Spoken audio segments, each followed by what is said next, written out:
아멘. 예, 오늘은 하나님의 의를 획득하십시오라는 제목으로 함께 말씀을 나누도록 하겠습니다. 세계적인 경제 사학자가 있어요. 니얼 퍼거슨이라고 하는 스탠퍼드 교수인데 대단한 석학이시죠. 이분이 얼마 전에 기고한 글을 제가 좀 보고 좀 놀랐어요. 그리고 굉장히 인사이트가 있다 싶어서 여러분들한테 한번 소개해 주고 싶어서 좀 봤는데요. 한번 들어보십시오. 창수궁 베이징대 법학 교수는 이제 좀 수년 전에 했던 얘기입니다. 미국을 향해 러시아의 저항과 중국의 경쟁이라는 외적 공경에 직면해 있다고 말한 바 있는데 곱씹어 들어야 한다. 인류는 올해 우크라이나에서처럼 아마도 2, 3년 내에는 대만과 같은 국가에서 전쟁을 벌일 수 있다. 중국 엘리트들이 내놓는 설명을 듣고 있으면 오늘날 중국은 스스로 냉전을 벌이고 있음을 알 수 있다. 전쟁은 핵무기의 출현조차 막지 못했고 역사를 통해 거듭 태어난다. 제 일부분을 이제 발췌해서 여러분들에게 알려준 건데, 여러분, 인류는 세계 1차, 2차 대전을 겪으면서 다시는 세계대전이라고 하는 그 엄청난 대재앙을 답습해서는 안 된다는 뼈아픈 교훈을 얻었지요. 이게 독일만 해도 절대 군비를 증강하지 않죠. 그죠? 전범 국가로서. 그러나 그 아픈 것도 잠시뿐인가 봅니다. 이번 러시아 우크라이나 사태 속에 이제 미국과 유럽 또 러시아와 중국을 중심으로 한 신냉정 체제가 보다 선명하게 형성되고 있음을 우리는 보게 되지요. 우리가 생각하는 어떤 마지노선이 있죠. 그죠? 근데 그 마지노선이 언제든지 무너질 수도 있다는 확신을 요번에 갖게 되었습니다. 아주 위험한 거죠. 인류의 역사는 전쟁의 역사로 할 만큼 수없이 피비린내 나는 전쟁을 치렀음에도 마치 굶주린 이리 때처럼 여전히 전쟁을 준비한다는 게 21세기 이 시대에도 일어난다는 게 참 끔찍합니다. 근데 요한계시록이나 예수님의 말씀 보면 이게 또 이상한 게 아니라 충분한 일이다라는 걸 또 보게 됩니다. 하나님께서 보시는 이 세상 나라들의 실체가 있는데요. 여러분 무엇인지 히브리서 12장 28절을 한번 제가 읽어드릴게요. 그러므로 우리가 흔들리지 않는 나라를 받았은즉, 그러므로 우리가 흔들리지 않는 나라를 받았은즉, 이게 무슨 말일까요? 하나님의 나라는 흔들리지 않지만 이 세상 나라는 어떤 나라라는 거예요? 이 세상의 나라들은 흔들리는 나라라는 거죠. 이 세상 나라들의 어떤 실체, 실상은 흔들린다는 거죠. 그러니까 세상이 이렇다 보니까 여러분 세상살이가 어떻습니까? 한 주간 여러분 어떻게 사셨어요? 세상살이가 때때로는 막 현기증이 나지 않나요? 멀미가 날 정도로 정신이 없고 어지럽지 않나요? 심지어는 가만히 있는데도 막 구토가 날 정도로 세상살이가 만만하지 않아요. 막 흔들리는 거죠. 그렇다고 뭐 지축이 흔들린다는 말이 아니라 뭔가 불안정하게 흔들리는 거예요, 지금.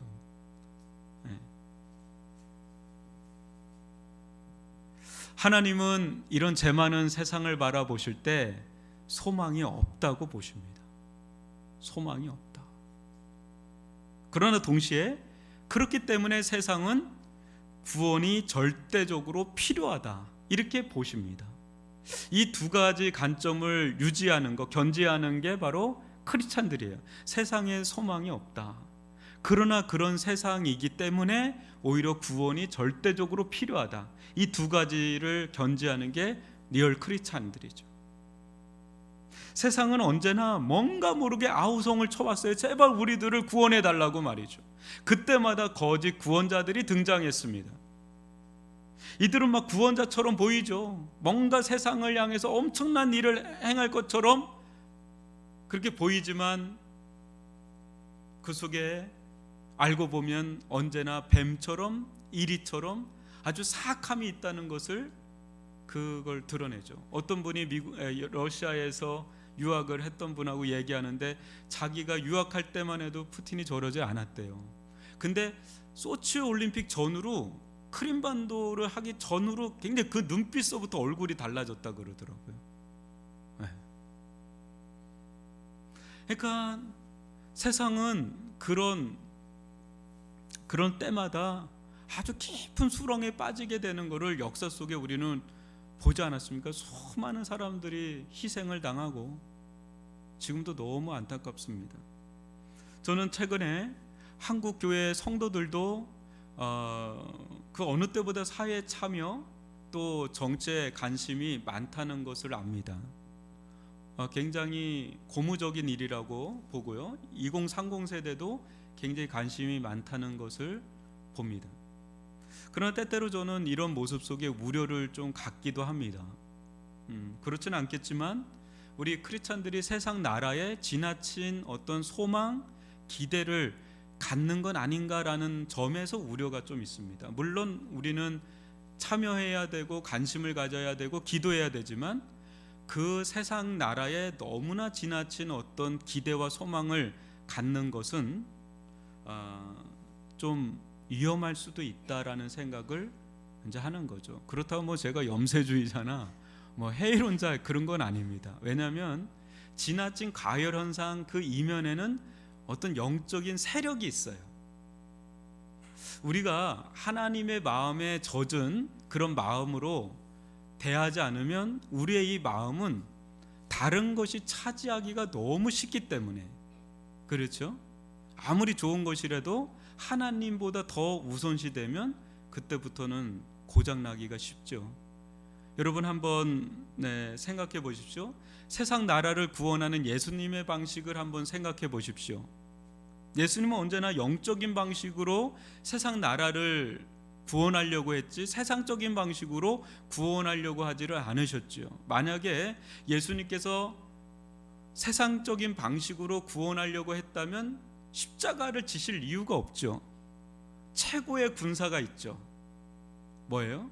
하늘의 천군 천사를 동원할 수 있는 동원령이 있었던 그 영적 권세가 있었는데 그런 걸 다 마다하고 예수님은 십자가의 길을 갑니다. 여러분, 세상적인 방식으로는 절대로 이 세상을 구원할 수도 변화시킬 수도 없다는 것을 우리는 굳게 믿어야 됩니다. 오직 예수의 복음만이 이 세상을 변화시키고 구원할 수 있는 유일한 길인 줄 믿습니다. 여러분, 제가 창세기 15장 6절 말씀을 지금 몇 주간 이 말씀을 나가는데 이렇게까지 집착하는 이유가 뭘까 여러분 생각해 보십니까? 여기에 세상을 구원할 수 있는 유일한 길이 있기 때문에 이 말씀을 나가는 겁니다. 여러분 한번 보세요. 우리는 이 창세기 15장 6절 말씀을 그 누구보다 잘 이해를 하고 있어야 되고요. 이 안에 나타난 이 복음을 우리는 세상에 증거해야 되고 우리가 선포해야 되고 전파해야 되고 그럴 때 세상은 구원에 이르게 되고 소망을 얻게 됩니다. 여러분, 저는 확신합니다. 저나 여러분이나 이 말씀을 잘 헤아린다면 생애 마지막 가는 길에 있어서 이 말씀보다 우리에게 견고한 반석이 되어줄 말씀은 감히 없다고 할 정도로 이 말씀은 우리에게 큰 디딤대 역할을 한다고 저는 감히 확신을 합니다. 그래서 제가 이렇게 집착을 하는 거예요. 엊그제 학년 82세로 수영록교회 원로 목사님이신 정필돈 목사님께서 이제 소천하셨어요. 많은 분들이 애석해하고 급성 폐렴으로 소천을 하셨는데 그분의 소천 직전에 기도가 육성 기도가 녹음이 됐고 그게 오늘 중으로 수영록교회는 오픈이 되었습니다. 그런데 거기에 4개가 올라가 있는데 그 중에 하나만 지금 오픈되고 3개는 비공개인데 저는 그 비공개 4개를 다 들었거든요. 그 침상에 가족들을 모아놓고 목사님께서 코마 상태로 빠졌다가 갑자기 확 일어나셔서 4번의 말씀과 기도를 하고 한 17분 정도 하고 주무시다가 소천하신 거예요. 근데 제가 참 놀란 거는 첫 번째 기도였어요. 첫 번째 기도인데 저는 너무 깜짝 놀랐어요. 그 기도가 뭐였냐면 숨을 헐떡거리면서 정말 간신히 하다 점점 좋아졌는데 그때 첫 마디가 뭐였냐면 주여 저의 많은 죄를 용서해 주십시오. 주여 저를 구원하여 주옵소서. 그게 너무 마음에 울리더라고요. 저게 내가 마지막 때 저 기도를 하겠구나. 그리고 저 기도가 가장 나에게는 진짜 중요한 기도가 되겠구나.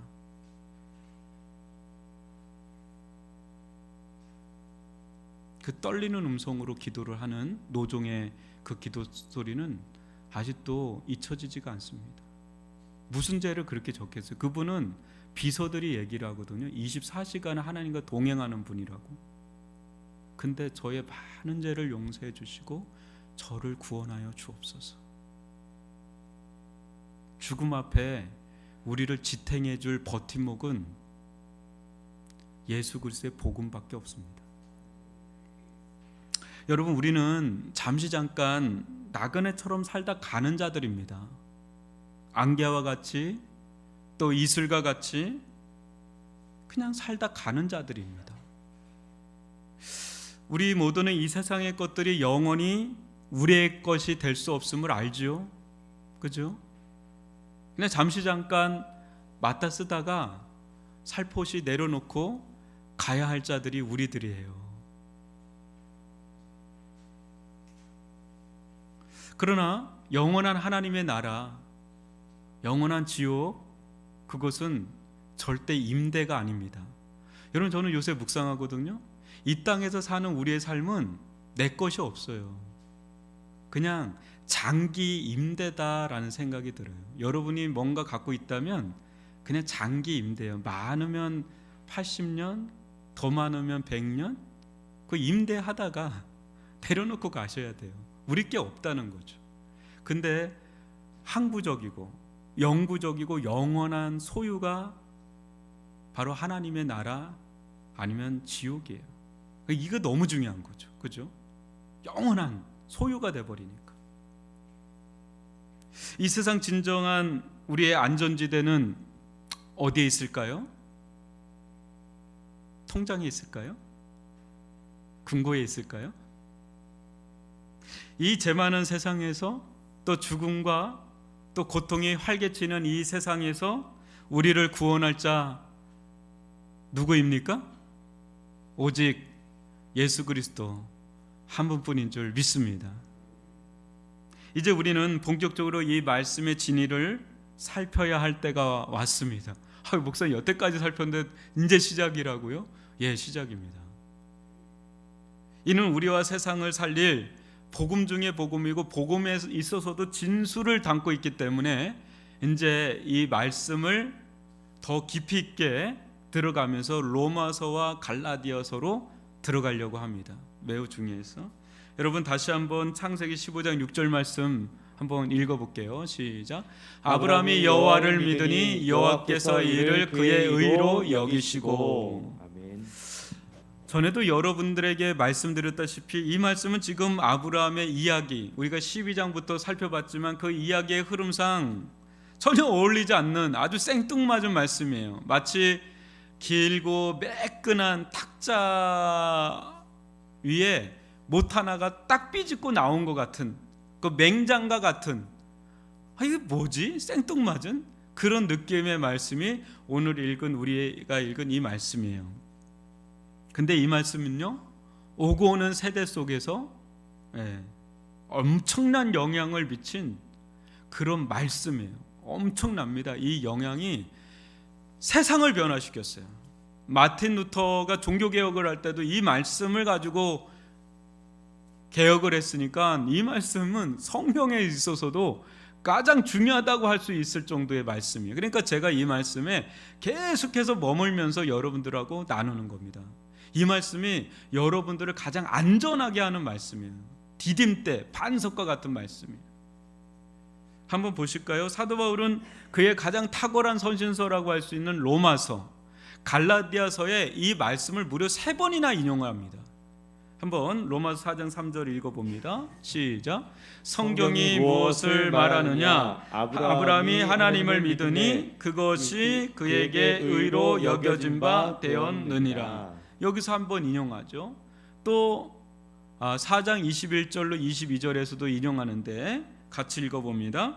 약속하신 그것을 또한 능히 이루실 줄을 확신하였으니 그러므로 그것이 그에게 의로 여겨졌느니라. 여기서 또 한번 인용하죠. 또 갈라디아서 3장 6절에서 인용하는데요. 읽어봅니다. 아브라함이 하나님을 믿음에 그것을 그에게 의로 정하셨다 한과 같으니라. 이렇게 인용을 합니다. 그뿐 아닙니다. 초대교회 기둥이라고 하는 예수의 동생 야고보도 야고보서에서 또 이 말씀을 인용하여 언급하는데 야고보서 2장 23절 전반절을 볼까요? 이에 성경에 이른바 아브라함이 하나님을 믿으니 이것을 의로 여기셨다 말씀이 이루어졌고. 여기까지. 여러분, 이 짧은 서신서의 방대한 구약 성경 중에 아브라함의 이야기를, 그 아브라함의 수많은 이야기 중에서도 이 맹장처럼 딱 하나 붙어있는 창세기 15장 6절 말씀을 이 신약에 얼마나 많이 언급하는지 여러분 한번 보십시오. 왜 그럴까요? 중요하기 때문에, 너무너무 중요하기 때문에. 그런데 여러분, 이 말씀이 다른 말씀보다 그렇게 중요하게 다가오십니까? 성경에 막 축복이 되고 위로가 되고 하는 수많은 말씀들이 있는데 이 말씀이 그렇게 여러분 좀 다가오세요? 목사님 빨리 다른 말씀 나가요. 아브라함 이야기, 이삭 바친 이야기, 여러 가지 이야기들 많은데, 이스마엘 이야기도 있고 많은데 그거 재미난 얘기 빨리 나가고 싶어요. 홍해도 가르는 것도 나가고 싶고요. 많죠. 성경에 다를 게 얼마나 많아요. 근데 여러분도 아시겠지만 아브라함도 이거를 그렇게 기대한 적이 없어요. 이 하나님으로부터 의롭다고 여김을 받는 거 아예 생각이 없었던 거잖아요. 그죠? 아브라함이 생각했던 건 뭐예요? 지금 이 문맥상 자녀 아닙니까? 그죠? 자녀. 왜 10년을 따랐는데도 자녀가 없느냐? 그거 때문에 삐져 있었잖아요. 조금 더 여유가 있다면 땅이죠. 땅 좀 이제 주는 거. 이 두 가지의 아브라함은 기대가 있었지, 하나님으로부터 의롭다 여김을 받는 거, 이거는 아예 아브라함이 생각지도 않았던 거죠. 그러나 하나님은 자녀보다, 땅보다 먼저 뭘 주세요? 의로 여겨주시는 은혜를 먼저 주십니다. 먼저. 근데 여기서 이 의라는 개념이요, 참 우리를 곤란하게 또 합니다. 여러분, 이 의라는 개념이 확 다가옵니까, 여러분?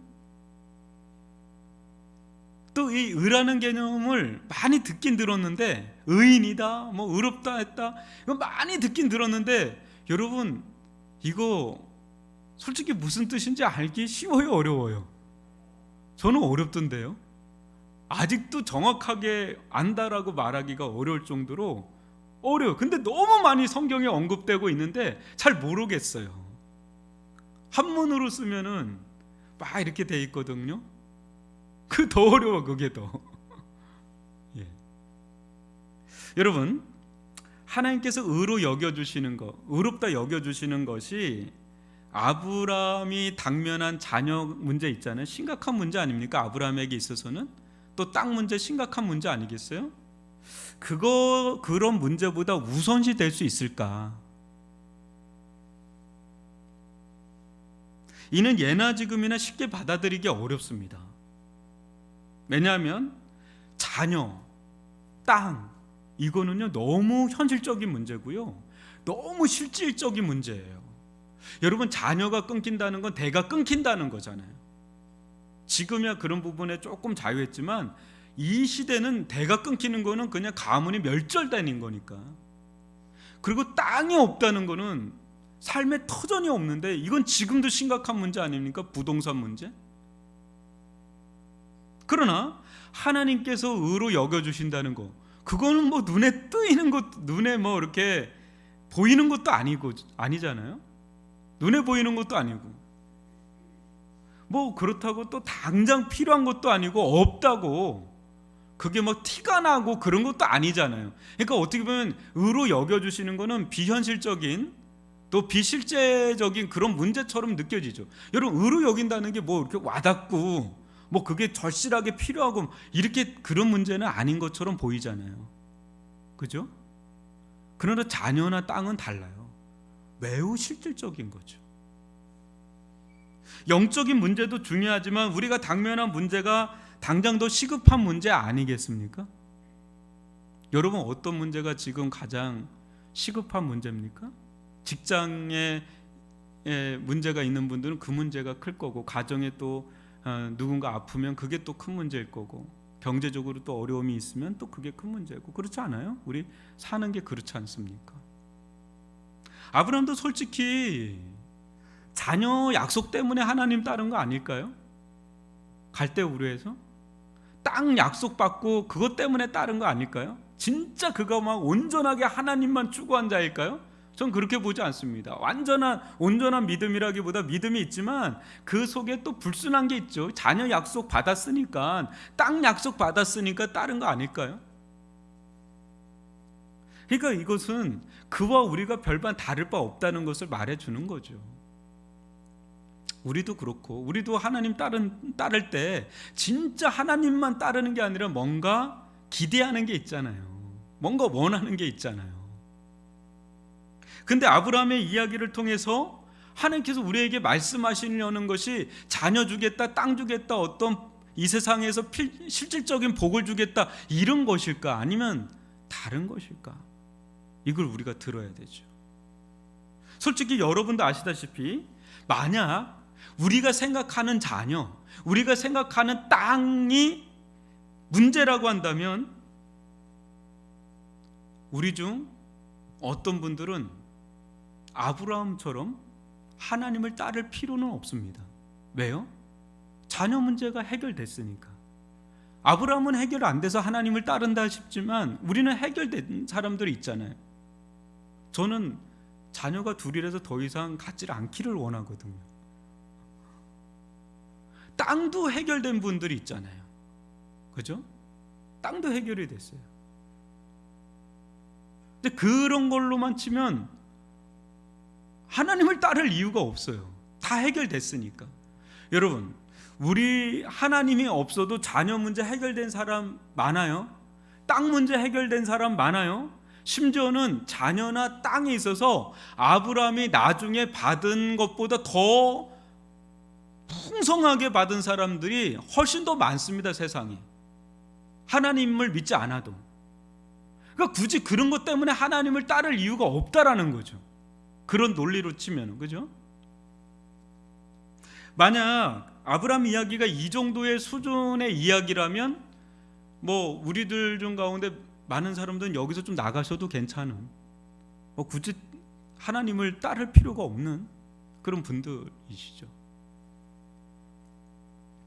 그러나 아브라함 이야기가 우리에게 중요한 이유는 그에겐 자녀나 땅이 모두 불가능한 영역대에 있다는 것입니다. 우리는 불가능한 영역대에 있지 않는 사람들이 있어요. 자녀 문제만큼은 불가능한 영역대에 있지 않아요, 목사님? 땅의 문제에 있어서는 저는 불가능한 영역대에 있지 않아요. 저는 그거 가지고 굳이 기도하지 않아요. 왜냐하면 자녀도 그냥 숭풍숭풍 낳고 땅도 유산으로 받은 게 많거든요. 근데 아브라함은 아니에요. 완전 차단됐어요. 그 스스로의 힘으로는 절대 자녀를 낳을 수가 없고 절대 땅을 얻을 수가 없는 불가능한 영역대에 있는 사람이에요. 바로 이 대목이 아브라함과 우리 사이를 연결할 수 있는 연결고리 역할을 합니다. 무슨 말이냐면 아브라함이 스스로의 힘으로는 도저히 할 수 없는 무엇이 있잖아요. 그죠?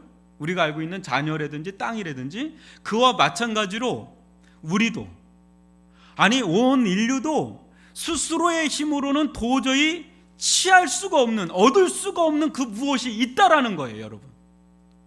그거는 자녀 문제도 아니고 땅 문제도 아니에요. 온 인류가, 하나님은 그걸 말씀하는 거예요. 아브라함의 이야기를 통해서, 불임 사건을 통해서 하나님께서는 우리 온 인류에게 말씀하고 싶은 게 있는 거예요. 너희들에게는 스스로의 힘으로는 얻을 수 없는 것이 있다라고. 그게 뭘까요, 여러분? 그게 뭘까요? 저는 자녀가 있는데요, 땅이 있는데요, 승진했는데요, 승승장구하는데요, 대박 쳤는데요, 세상에 남부러울 것이 없는데 제가 못 얻을 게 뭐 있죠?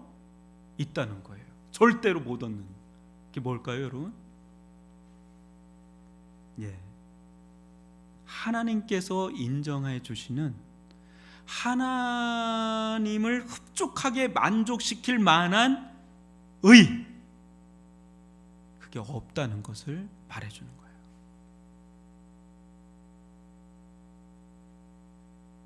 없을 뿐 아니라 스스로의 힘으로는 도저히 이 의를 만들어낼 수도 얻을 수도 없다는 것을 말해주고 있는 거예요.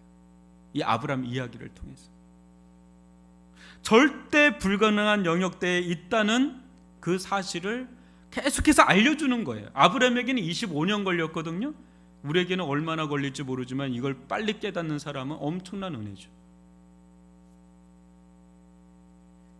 여러분, 아브라함의 진짜 문제는 자녀 문제가 아니라, 아브라함도 자녀가 없었고 땅도 없었지만 아브라함이 진짜 없었던 건 뭐예요?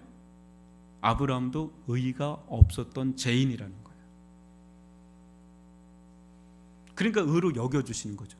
의가 있었다면 의로 여겨주시겠어요? 원래 있는데 뭘 의로 여겨? 없으니까 여겨주는 거죠. 그러니까 아브라함이 진짜 없는 거는 자녀도 땅도 아니라 하나님의 의, 그게 없는 죄인이었다라는 거예요. 그렇다면 여기서 말하는 의는 무엇을 말할까요? 성경에서 말하는 의는 크게 두 가지입니다. 하나는 하나님의 성품 중 하나입니다. 여러분, 하나님의 수많은 이름 중에 하나가 뭐죠? 의로우신 하나님. 의로우신 하나님. 이게 많이 들어왔을 거예요. 여러분, 하나님은 불의한 분이 아니세요. 하나님은 완전 의로우신 분이신 줄 믿습니다. 만약에 하나님의 의로움에 있어서 조금이라도 하자가 있다면 저나 여러분은 절대 그런 하나님을 믿을 수 없습니다. 그죠? 완전한 의로우신 하나님이야 우리가 믿음의 대상이 되고 우리의 믿음에 닻을 내릴 수 있지, 만약에 그분에게 조금이라도 불의가 있고 하자가 있다면 어찌 우리의 믿음의 닻을, 우리의 인생을 그분에게 걸 수가 있겠어요?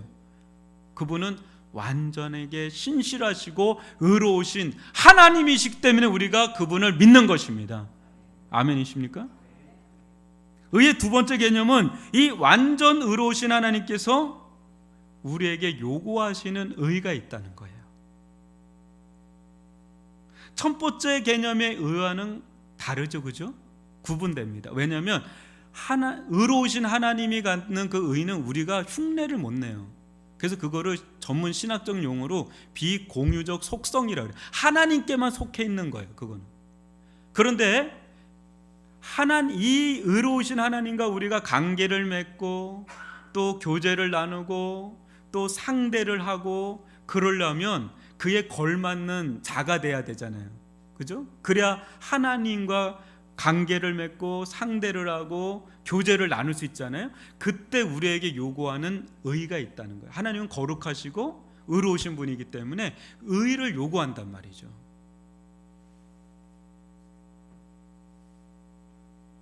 근데 이 의를 우리가 가질 수 있으려면 두 가지가 있어야 되는데요.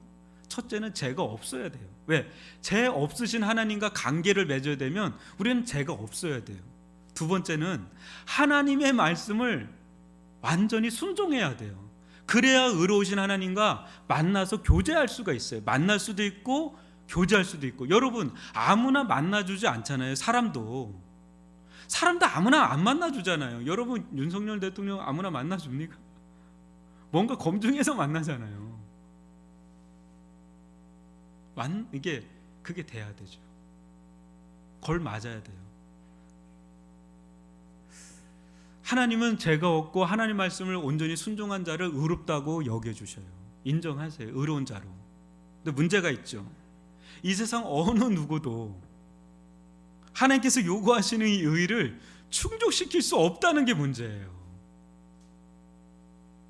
그런데 수많은 사람들이 이를 인정하지를 못하고 하나님의 의에 도달하려고 엄청나게 도전하면서 삽니다. 지금도. 그 중에 한 사람이 우리가 잘 아는 사도 바울이었습니다. 그는 착각했어요. 자신이 꽤나 괜찮은 사람이라고 착각했단 말이에요. 틀린 말은 아니에요. 그는 누구보다 종교적으로 열심히였고 율법적인 삶을 온전히 살았던 사람이에요. 그러니까 사람들과 비교하면 그는 탁월한 사람이에요. 정말 탁월한 사람은 맞아요. 그러나 하나님과 비교하면 그는 절대적으로 함량 미달. 사람들하고는 도찐 개찐 도토리 키재기처럼 조금 더 나아 보여도 하나님과 상대하기는 완전히 함량 미달인 자죠. 착각한 거예요. 착각한 거죠. 그는 하나님을 몰랐어요. 누구보다 하나님을 따랐는데 정작 하나님을 모르고 더 모른 거는 자기가 누군지를 몰랐어요. 자기가 어떤 자인지. 그는 후에 고백합니다. 로마서 10장 2, 3절 제가 읽어드릴게요. 내가 증언하노니 그들이 하나님께 열심히 있으나 올바른 지식을 따른 것이 아니니라. 하나님의 의를 모르고 자기 의를 세우려고 힘써 하나님의 의에 복종하지 아니하였느니라. 여러분, 많은 사람들이 하나님의 의에 도달하려고 애를 쓰는데 그 길은 결국 자기 의를 세우는 길이다라는 거예요. 하나님의 의와 자기 의는 다른 거예요, 여러분. 전혀 다른 거예요, 여러분. 이제 여러분들이 잘 들으셔야 될 대목이 왔습니다. 오늘부터 다음 주 계속 나가는 건 거의 영적으로 굉장히 미세하게 섬세하게 다른 수술과 같은 거니까 여러분들이 이 부분을 잘 알아야 복음을 알게 되고 구원의 길이 열려요. 이 부분 너무 중요하기 때문에 아주 조금씩 짧게 세세하게 나갈 거니까 한번 잘 들어보세요.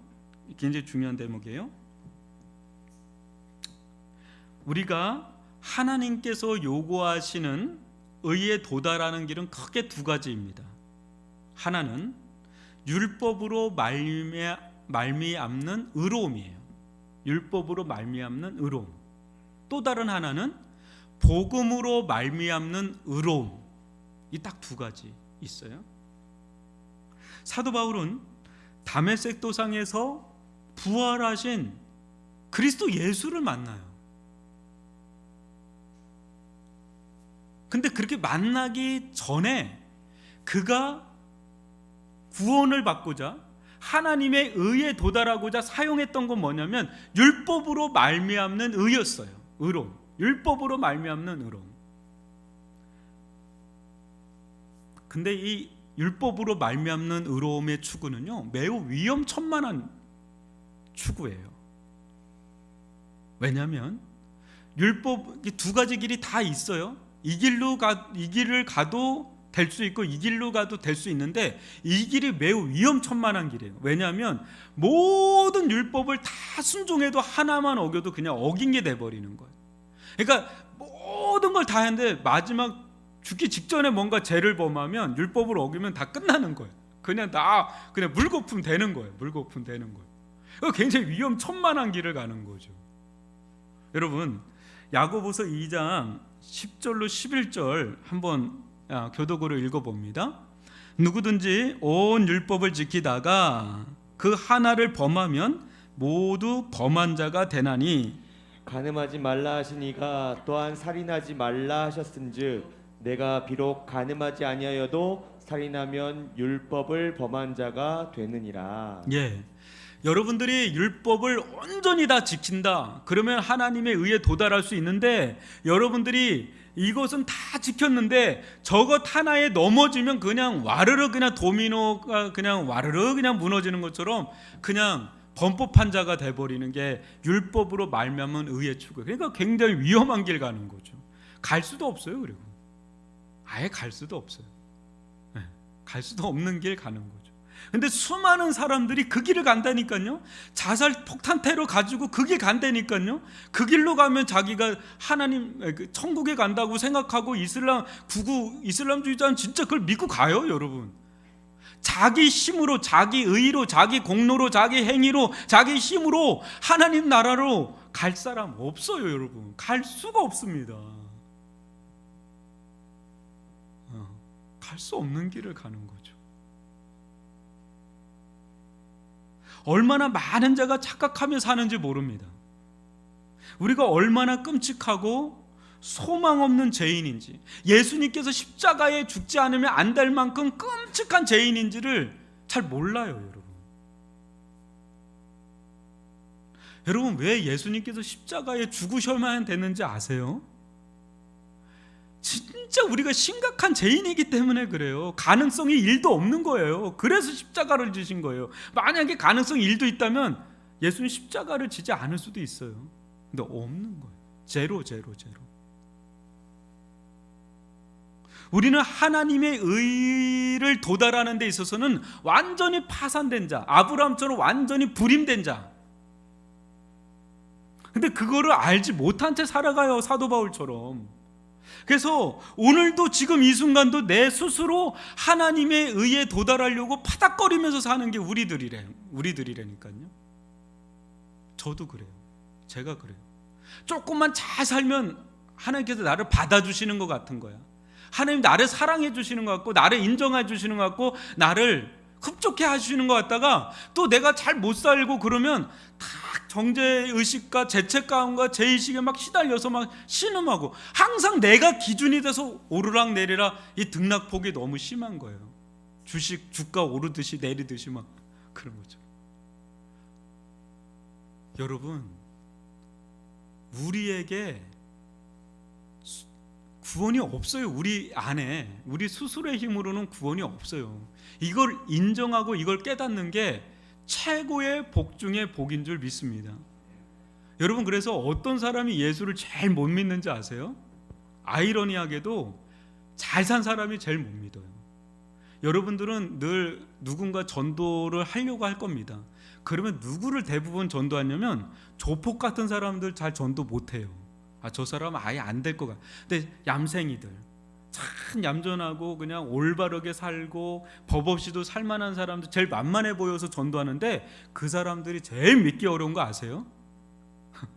근데 온갖 세상에 그냥 죄란 죄 다 짓고 사고 뭉치 소망 없이, 야, 제가 예수님 믿겠나 막 이런 사마리아 창녀 같은 사마리아 여인, 삭개오 뭐 이런 사람들이 예수를 더 잘 믿지, 여러분 바리새인 서기관들 예수 못 믿어요. 왜요?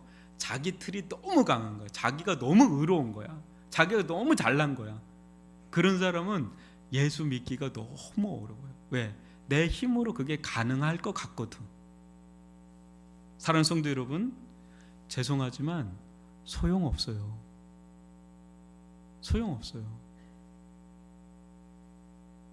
그 길은 저나 여러분이나 갈 길이 아닙니다.